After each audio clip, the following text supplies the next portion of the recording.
যখন তোমার পাপ তোমাকে বাধা দিবে না, তোমার ভিতর থেকে একটা বাধা আসবে না যেটা পাপ, বুঝবা যে ঈমান নাই তোমার। যখন ভিতর থেকে পাপ করলে একটা বাধা আসে, বুঝবা তুমি ঈমানদার। মানে পাপ করলে যদি বাধা আসে ভিতর থেকে যে না আমি একটা খারাপ কাজ করছি, আল্লাহর কাছে আমাকে তওবা করতে হবে, ইস্তেগফার করতে হবে, তখন বুঝবেন যে আপনার ভিতর ঈমান আছে। এই জন্য আল্লাহ পাক আপনার মনের মধ্যে এই চিন্তা নিয়ে আসছেন। আলহামদুলিল্লাহ। যখন পাপ করতে করতে দেখবেন আপনার মনে কোনো ফিলিংসই নাই, তখন বুঝবেন যে আসলে আপনার ভিতর ঈমান আর কিছু বাকি নাই, যেটা আছে খালি ফসকার মতো, একটা নুক্তার মতো। তার মানে একজন লোক জানাকারী হতে পারে, সে যতই ভালো হোক, যদি সে মহিলার সাথে নীরবে সাক্ষাৎ করে বিবাহ বহির্ভূত সম্পর্ক, তাহলে আমরা ওকে জানি বলি। কি বলি? কি বলি? জানি। কি বলি? মানে জানাখোর। কি বলি? কিন্তু আফসোস, আজকে সমাজে মুসলিম এটা মেনে নিয়েছে যে লোকটা জানাকারী কিন্তু মুসলিম, লোকটা সুদখোর কিন্তু মুসলিম, লোকটা মদখোর কিন্তু মুসলিম, লোকটা উগ্র উচ্ছৃঙ্খল কিন্তু মুসলিম, লোকটা মিথ্যেবাদী কিন্তু মুসলিম, লোকটা জালেম কিন্তু মুসলিম। আফসোস, মুসলিমরা এটা তাদের মাথা থেকে বাদ দিয়ে দিয়েছে যে ঈমানের সঙ্গে সঙ্গে শিরিক করে মুশরিকও হয় মুসলমান। এখন বলবে পোশাক যার যার অধিকার, মাইয়ারা ছোট ছোট পোশাক পরবো, তোমরা কি তোমরা সিরিয়াস হবা কেন? একটু ছোট পোশাক দেখলেই, আবার কেউ কেউ বলে আমগো জামার ফিতা দেখলেই তোমার যদি চেতনা দণ্ড দাঁড়ায় যায়, তাহলে তুমি নিজের চোখরে সামলাও, তুমি সিরিয়াস হও কেন? ভাবটা এমন, পোশাকের কোনো দোষ নাই, সব দোষ হলো পুরুষের চোখের, আর সব দোষ পুরুষের চেতনা দণ্ডের। যেটাকে অন্য ভাষায় বা অন্য উদাহরণ দিয়ে বলতে হবে, গোবরের মধ্যে কোনো গন্ধ নাই, হাগুর মধ্যে কোনো গন্ধ নাই, সব গন্ধ আপনার নাকে। আপনি বললেন এই এখানে গোবর পড়ে আছে, কি লাগে, পরিষ্কার কর, গন্ধ লাগে। এ বলবে আরে গোবরে গন্ধ থাকবে কেন, গোবর স্বাধীন, সে তার স্বাধীনতা ভোগ করছে, আপনি এখানে নাক গলানোর কে? আপনার নাকরে সামলান। বলে কিনা এরকম? একই টাইপের উদাহরণ এবং একই টাইপের দলিল দিবে। আমরা ছোট ছোট পোশাক পরছি, কি হয়েছে, তোমরা টাকাও কিনলে, নজরের হেফাজত রেখো। কেউ কেউ আরো অ্যাডভান্স কোরআনের আয়াত শুনে যায় যে সূরা নূরে আছে, আরবি তো বলতে পারে না, বাংলাটা বইলা দেয়, মুমিনদেরকে বলে দেন তারা যেন দৃষ্টিরে নামায় রাখে আর নিজেদের ডান্ডারে হেফাজত করে। বলে না এটা? আয়াতটাও শুনে দিবে। তো নিজে ঠিক হয়ে যাও তুমি, আমাদেরকে নিয়ে চিন্তা করার দরকার কি? তাহলে খুব স্বাধীন না যে পোশাকের ব্যাপারে কোনো আপত্তি করতে পারবেন না, গ্রামে গঞ্জে মফস্বল এলাকায় যে পোশাক ইচ্ছা সে পোশাক পরে যাবে। এমনকি হাইকোর্ট থেকে পর্যন্ত এটা নিয়ে মন্তব্য করলো যে নরসিংদীর ঘটনায় যেই নারীকে জড়িয়ে পুরো মামলাটা দাঁড় করানো হয়েছে এবং একটা 60 বছরের বয়স্কা মহিলারে 2 মাস জেল খাটানো হয়েছে, এটা ঠিক হয় না, এটা ভুল হয়েছে।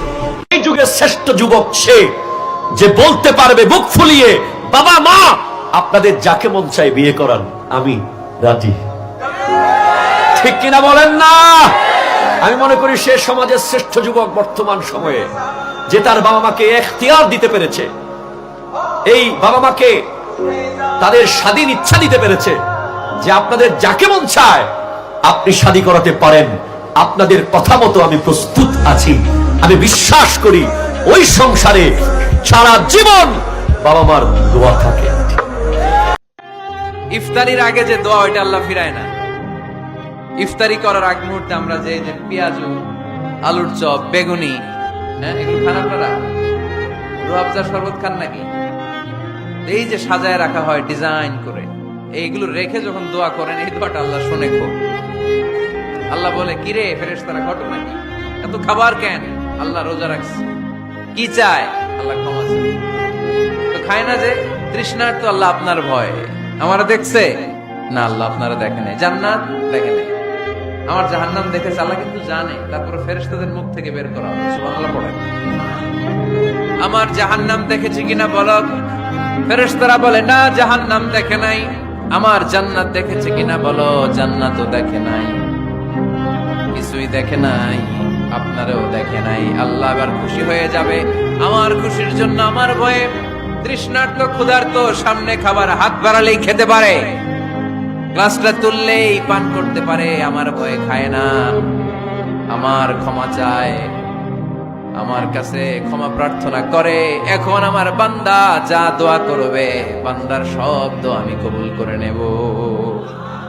ভাইয়ের স্ত্রীকে ভাবি না ডেকে বড় আপু ডাকাটাই সবচেয়ে উত্তম। এই জিনিসটা বুঝবেন, আমি কেন বলছি আপনারা একটু পরে বুঝবেন। ভাইয়ের স্ত্রীকে ভাবি না ডেকে বড় আপু ডাকা স্বামীর ভাইকে দেবর না ডেকে ভাইয়া বলে ডাকা, এটাই সবচাইতে উত্তম বর্তমানে। কারণ এই পর্যন্ত কোন ভাইয়ের হাতে বোনের ইজ্জত লুণ্ঠন হয় নাই। এটা একটা কমন সেন্সের বিষয়, একটু বুঝবেন। আপনি যখন মাথায় বসাই নিবেন এটা আমার বোন, শয়তান আর এখানে দুষ্টামি করার কোনো সুযোগ। বোনে যখন বসাই নিবে এটা তো আমার ভাই, ওই দুষ্টামি করার কোনো সুযোগ, কারণ সম্পর্ক হয় পরে, দুষ্টামি শুরু হয় আগে। আর প্রত্যেকটা কিছুর মাঝখানে শয়তানের ইন্ধন থাকে। তো সেজন্য নবী বলেছেন এটার থেকে বেঁচে থাকবা তোমরা। তা আমার একটা পরামর্শ থাকবে, ভাইয়ের স্ত্রীকে আমরা ভাবি না বলে বড় আপু বলে ডাকবো। বড় আপু ডাকবো। আর আমার ভাবি যারা আছেন, ভাইয়ের বউ যারা আছেন, ওনারা আমাদেরকে ভাইয়া বলে ডাকবেন, বড় ভাইয়া, ছোট ভাইয়া। তাহলে এই সম্পর্কটার মধ্যে একটা পবিত্র ভাব চলে আসবে। আরেকটা অনুরোধ করব, মানলে পারলে রাখবেন, সন্তানদের মধ্যে একজন থাকুক, দুইজন থাকুক, ভাইয়ের ছেলে থাকুক, বোনের ছেলে থাকুক, মেয়ে থাকুক, যারা থাকুক, এদের মধ্যে কথা বলা বলে শুরু করবেন আপনি দিয়ে। কি দিয়ে? আপনাদের কাছে অনেকের কাছে এটা অড মনে হতে পারে, কিন্তু এটা ফিউচারে কাজে দিবে। আমার মেয়ে, আল্লাহ আমাকে 3টা মেয়ে দান করেছেন। আমার ভাই মুফতি সাইফুল ইসলাম বারীকে আল্লাহ একটা রাজপুত্র দান করেছেন।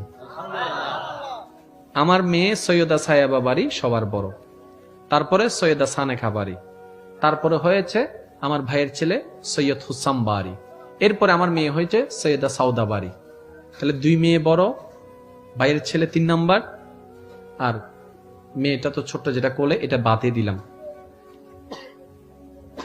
আমার বড় মেয়ে তার ছোট ভাইকে আপনি করে কথা বলে। আরো মজার বিষয় কি জানেন? হোসাম বলে না, বড় ভাইয়া ডাকে। তো একদিন তারা যখন দুষ্টামি করছে, আমি তাকাই রইলাম, আমার মেয়ে ছোট ভাইকে ডাকতেছে, বড় ভাইয়া, বড় ভাইয়া। দেখি ও দৌড়াই আসছে, বয়সে ছোট কিন্তু ডাকালাম বড় ভাইয়া, বয়সে ছোট ডাকছে আপু। বড়জন মেজজনকে মেজ আপু ডাকে, মেজজন বড়জনকে বড় আপু ডাকে। এটা আজকে বুঝবেন না, যখন সম্পত্তির জন্য বড় হয়ে যাবে, 2-4টা সংসারে কথা চলে আসবে, ওই অভদ্রতা সম্পর্ক নষ্ট আর হবে না। কেন? যখন কারো জন্য মাথায় সম্মানবোধ শব্দ বসে যায়, তার সাথে আমরা বেয়াদবিও করতে পারি না, ঝগড়াও করতে পারি না, সম্পর্কটা সুন্দর হয়ে গেছে।